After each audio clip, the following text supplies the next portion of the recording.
नमस्कार. प्लॅस्टिक बाटल्या आणि मटके यांच्या साहाय्याने आज शाळेत आम्ही ड्रिप इरिगेशन हा प्रकल्प तयार केला.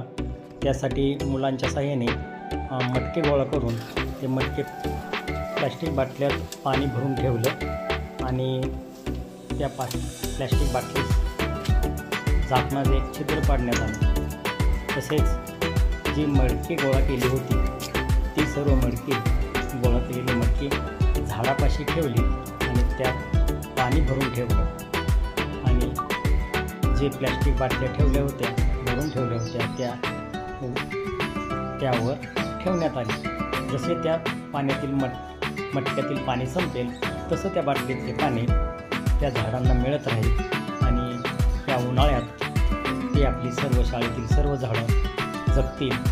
यासाठी मुलांच्या साहाय्याने हा आम्ही परिसरातूनच सर्व वस्तू गोळा करून हा प्रकल्प आम्ही शाळेत राबवला. धन्यवाद.